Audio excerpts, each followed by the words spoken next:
Assalamualaikum warahmatullahi wabarakatuh. Perkenalkan, saya Adil Hamulo dengan NIM 17106210003 yang akan membawakan topik bersama dengan dua teman saya tentang teamwork. Jadi, langsung saja kita mulai. Teamwork, apa sih itu teamwork?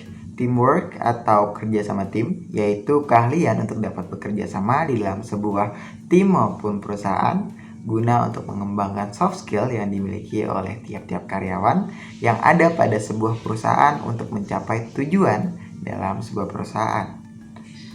Nah, teamwork itu di dalamnya terdapat grup atau kelompok. Nah, di dalam grup atau kelompok itu mendefinisikan dua orang atau lebih yang saling berinteraksi mencapai tujuan bersama. Nah, kelompok ini bisa dibagi menjadi dua, yakni kelompok formal dan kelompok informal. Apa itu kelompok formal? Kelompok formal yaitu kelompok yang kerja dan berdasarkan struktur organisasi yang tugasnya sudah ditetapkan, seperti itu.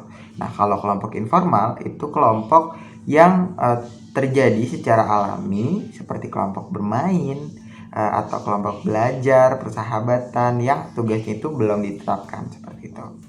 Nah, next, menurut Bruce Tuckman ada 4 tahap dari pengembangan grup. Yang pertama ada tahap pembentukan, lalu tahap timbulnya konflik, tahap normalisasi, dan tahap berkinerja. Nah, kalau tahap pembentukan itu para pekerja atau anggota baru menekuni tugas yang diberikan serta baru berkenalan dengan orang lain. Nah, selanjutnya di tahap timbulnya konflik, mereka sudah mulai bekerja, namun mereka lebih mengarah ke menegakkan pendapat pribadi, menyangkal batasan yang ditentukan oleh kelompok untuk individual. Lalu yang ketiga ada tahapan normalisasi. Nah, di sini terbentuk hubungan dekat satu sama lain, menetapkan peraturan, dapat menemukan cara yang tepat untuk berkomunikasi antar sesama yang akan membantu untuk mencapai tujuan yang diinginkan. Selanjutnya ada tahap berkinerja, di mana para anggota sudah bekerja dengan baik. Nah, di sini para anggota mempunyai rasa percaya diri, rasa kebersamaan, inisiatif, kreatif, serta semangat yang tinggi untuk menuju kesuksesan. Selanjutnya ada tahap pembubaran. Nah, di tahap ini kelompok yang bersifat sementara setelah menyelesaikan suatu proyek dan masalah yang sudah selesai, kelompok tersebut akan dibubarkan atau akan berpisah. Nah, gimana sih kinerja dan kepuasan kelompok kerja itu terjadi? Kondisi eksternal itu yang dibebankan kepada grup melibatkan kriteria untuk menyeleksi karyawan, rencana organisasi, kesiapan sumber daya, dan lain-lain. Nah, yang kedua itu ada sumber daya grup. Nah, di sumber daya grup ini mencakup dari kemampuan, wawasan, karakter, dan keahlian untuk menentukan tugas. Selanjutnya ada struktur grup yang di sini akan membentuk sikap para anggotanya dan dapat mempengaruhi kinerja dalam satu kelompok. Yang keempat ada proses grup. Nah, di dalam proses ini penting buat dipahami buat menentukan kepuasan dan kinerja kelompok menyangkut proses yang sedang terjadi pada kelompok kerja, seperti manajemen konflik, komunikasi, pengambilan keputusan, dan lain-lain. Nah, yang kelima itu ada tugas grup, di mana anggota kelompok tuh nggak perlu lagi mendiskusikan pilihan lain untuk tugas sederhana, dan juga tingkat ketergantungannya tinggi antar tugas yang harus dikerjakan oleh anggota kelompok. It means mereka harus berinteraksi dengan banyak orang. Jadi agar komunikasi yang dijalani efektif dan konfliknya terkontrol, jadi itu diperlukan agar kinerja kelompok itu bisa berjalan dengan lancar. Nah, PR-nya kita harus mengubah grup menjadi tim yang efektif. Tim pada umumnya mengungguli individual ketika tugas yang dikerjakan membutuhkan beberapa penilaian keterampilan dan pengalaman tentunya. Ada beberapa organisasi yang menggunakan struktur berfundament tim karena mereka sudah menemukan bahwa tim lebih luas dan lebih tanggap terhadap perubahan rancangan daripada kelompok kerja permanen. Tim mempunyai kemampuan yang cepat buat merakit, menyebarkan, dan memfokuskan kembali, serta membubarkan diri. Mungkin itu yang bisa saya sampaikan. Untuk selanjutnya, saya serahkan kepada teman saya. Terima kasih. Yang pertama ada tim. Tim adalah sekumpulan orang yang mengadakan kerjasama grup jika masing-masing dari anggota ingin mencapai tujuan yang maksimum. Tim dibentuk bertujuan untuk mengumpulkan sumber daya secara bersama-sama untuk tercapainya keputusan yang baik. Dan sedangkan untuk grup adalah sekumpulan orang yang bekerja sama untuk menyelesaikan suatu aktivitas ataupun pekerjaan. Tim mempunyai kekuatan yang berasal dari satu tujuan dan individu yang saling keterikatan di dalam suatu tim. Sementara untuk di dalam grup itu kekuatannya terletak pada ketekunan dari masing-masing anggotanya untuk mengikuti perintah dari pemimpin grup tersebut. Dan untuk grup itu lebih mudah dibentuk dibandingkan untuk membentuk tim, karena dalam membentuk tim itu bukan lagi melihat kesamaan dari para anggotanya, tapi melainkan dari latar belakang masing-masing anggota yang bertujuan untuk saling melengkapi satu sama lain. Tipe dari kerjasama tim. Yang pertama ada tim pemecah masalah atau problem solving teams, bertujuan untuk meningkatkan kinerja atau memecahkan masalah secara spesifik. Para anggota itu melakukan sharing idea atau menyarankan proses kerja apa yang bisa diperbaiki. Namun tim ini jarang diberikan otoritas untuk mengimplementasikan hasil kerjasamanya. Yang kedua ada tim mandiri atau self-managed work team, yaitu bekerjasama tanpa manajer dan bertanggung jawab untuk menyelesaikan sebuah proses atau segmen, bertanggung jawab untuk menyelesaikan pekerjaan dan juga memanajemen timnya sendiri. Dan juga biasanya mereka itu menyiapkan perencanaan dan penjadwalan kerja anggotanya secara mandiri, memberi tugas kepada anggotanya, memberi keputusan operasi, dan juga mengambil keputusan ketika ada masalah. Tim lintas fungsional atau cross-functional team, tim kerja yang terdiri dari individu dari berbagai spesialisasi fungsional. Banyak organisasi menggunakan tim lintas fungsional ini. Konsep tim lintas fungsional bahkan diterapkan dalam perawatan kesehatan. Rumah sakit ini memuji pendekatan perawatan tim ini karena dapat mengurangi kesalahan, mempersingkat jumlah waktu yang dihabiskan pasien di ICU, dan juga meningkatkan komunikasi antara keluarga dan staf medis. Yang terakhir ada tim virtual atau virtual team, sebuah tim yang menggunakan teknologi untuk menghubungkan anggota yang tersebar secara fisik untuk mencapai tujuan bersama. Misalnya nih ya, tim virtual di Boeing Rocket ini memainkan peran penting dalam mengembangkan produk baru yang radikal.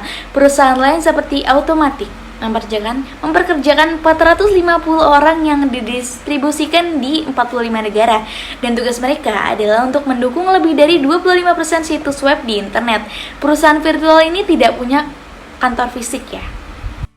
Selanjutnya itu membuat kerjasama tim menjadi efektif.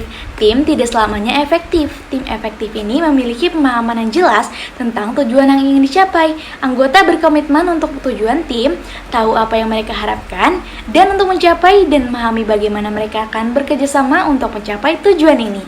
Karakteristik tim efektif. Yang pertama ada kemampuan yang relevan atau relevant skills.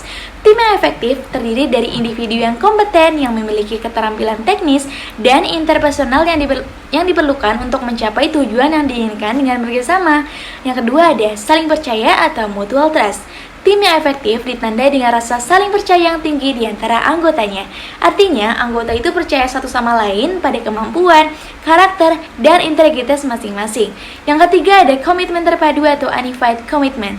Komitmen terpadu ditandai dengan dedikasi terhadap tujuan tim dan kemauan untuk mengeluarkan energi dalam jumlah luar biasa untuk mencapainya. Yang keempat, komunikasi yang baik atau good communication. Tim yang efektif ditandai dengan komunikasi yang baik. Anggota itu menyampaikan pesan secara verbal dan non-verbal antara satu sama lain itu dengan cara yang mudah dan jelas dipahami. Yang kelima, ada keterampilan negosiasi atau negotiating skills. Fleksibilitas ini itu membutuhkan anggota tim untuk memiliki keterampilan negosiasi, karena masalah dan hubungan secara teratur itu berubah dalam tim ya. Anggota itu harus menghadapi dan mendamaikan perbedaan. Yang keenam yaitu kepemimpinan yang tepat. Dengan mengklarifikasi tujuan, menunjukkan bahwa perubahan adalah mungkin dengan mengatasi inersia, meningkatkan kepercayaan diri anggota tim, dan membantu anggota untuk lebih sepenuhnya menyadari potensi mereka. Penelitian telah menunjukkan bahwa ketika tampilan emosional pemimpin tim, positif dan negatif, digunakan pada waktu yang tepat, fungsi dan kinerja tim dapat ditingkatkan. Yang ketujuh yaitu dukungan internal dan eksternal. Secara internal, tim harus memiliki infrastruktur yang sehat, pelatihan yang tepat, sistem pengukuran yang jelas dan masuk akal yang dapat digunakan anggota tim untuk mengevaluasi kinerja mereka secara keseluruhan. Program insentif yang mengakui dan menghargai kegiatan tim, dan sistem sumber daya manusia yang mendukung. Secara eksternal, manajer harus menyediakan tim dengan sumber daya yang dibutuhkan untuk menyelesaikan pekerjaan. Lalu, tantangan kontemporer dalam mengelola tim. Yang pertama, mengelola tim global. Yang harus diperhatikan dalam mengelola tim global yaitu sumber daya anggota grup di dalam tim global. Dalam mengelola organisasi global, sangat menantang untuk memahami hubungan antara kinerja atau kemampuan kelompok dan sumber daya dari anggota kelompok, karena budayanya memiliki karakteristik yang unik yang diwakilkan dengan anggota dari tim global. Manajer harus mengenali dan memahami karakteristik budaya dari masing-masing anggota kelompok yang dikelola. Manajer perlu menyadari ketika bekerja sama dengan tim global, masalah dapat terjadi apabila mereka tidak mengenali potensi stereotip. Lalu struktur grup. Struktur grup di dalam tim global mempunyai beberapa bidang struktural. Kita dapat melihat suatu perbedaan dalam mengelola tim global termasuk perubahan sosial, solidaritas, kesesuaian, dan status. Contohnya, kecocokan pada norma-norma sosial mengarah lebih tinggi dalam budaya kolektivisme dibandingkan budaya individual. Lalu proses grup. Proses yang dipakai pada tim global untuk melaksanakan pekerjaan mereka menjadi tantangan bagi manajer. Masalah komunikasi yang sering terjadi karena perbedaan bahasa masing-masing individu. Hal tersebut dapat menimbulkan kesalahpahaman dan ketidakakuratan. Tetapi seorang penelitian tim global multikultural lebih dapat memanfaatkan berbagai macam ide yang diwakilkan. Mengelola konflik atau pertentangan dalam tim global tidaklah mudah. Informasi yang digunakan tim dapat terganggu karena adanya konflik. Tetapi penelitian menunjukkan bahwa di dalam budaya yang kolektivisme, gaya manajemen yang paling efektif adalah kerucut kolaboratif. Kedua, membangun kemampuan tim. Latihan merupakan hal penting bagi kelompok untuk melihat seberapa banyak keputusan yang baik atau lebih efektif, di mana sebuah tim harus mencari cara untuk menemukan anggota di konseptual. Latihan seperti itu dapat membantu anggota tim agar saling terhubung dan saling belajar untuk mempercayai satu sama lain. Manajer memiliki tugas penting yaitu membangun tim yang efektif. Dalam membangun keterampilan dalam sebuah tim, manajer harus dapat melihat peran masing-masing anggota untuk dapat mengembangkan tim menjadi tim yang kolaboratif, komitmen, serta komprehensif. Ketiga, memahami jaring sosial. Hubungan informal mempunyai pola di antara anggota kelompok yaitu jaringan sosial. Seorang manajer harus bisa memahami hubungan sosial dari suatu kelompok kerja serta memahami jaringan sosial. Hal ini dikarenakan hubungan sosial informal dalam kelompok mampu membantu atau menghambat keefektifan. Sekian dari kelompok kami, kurang lebihnya mohon maaf. Wassalamualaikum warahmatullahi wabarakatuh.